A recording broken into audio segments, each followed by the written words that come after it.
আসসালামু আলাইকুম রহমতুল্লাহ। বন্ধুরা দেখতে পাচ্ছেন মৈনট মৎস্যরোধে এই নদীতে জেলের নৌকা মাছ নিয়ে আসছে, এই মাছ বিক্রি করতেছে। আসলে জেলে জীবন খুবই কষ্টের একটি জীবন। পরিবার পরিজন ছেড়ে এই নৌকায় সারাদিন মাছ মেরে তারপর সকালবেলা মৈনট ঘাটে বিক্রি করে সেই টাকা চলে যায় ফ্যামিলির উদ্দেশ্যে।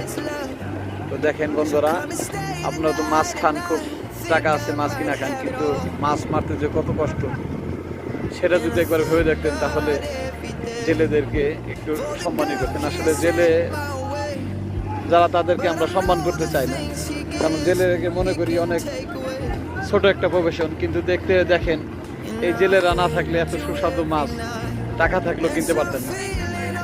আসলে আমরা সবাই একটু মানবিক হওয়ার চেষ্টা করব, জেলেদেরকেও সম্মান করব, তাদের কষ্ট, তাদের সুখ, তাদের দুঃখ সব